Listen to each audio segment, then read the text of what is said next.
Morning and welcome back to my YouTube channel, guys. So for today's video magkukuking tayo, guys. Ayan, ang mantika mainit na, guys. So ayan, yung sibuyas, bawang, sibuyas. So for lunch today. So ang niluto ko ngayon, guys, sesari with konting adobo na baboy ang nahalo ko, guys. Ayan, para malasahin siya.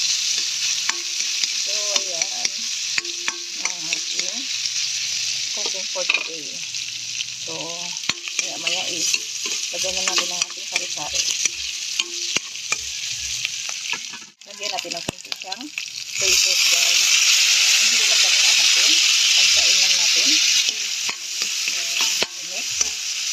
At saka ilagay na natin ang ating gulay. Ito yung sari-sari. Pero tinatawag sa sari-sari na gulay, guys, kasi andyan yung kalabasa, kayote, okra, saka cabbage. Ito yung dahan.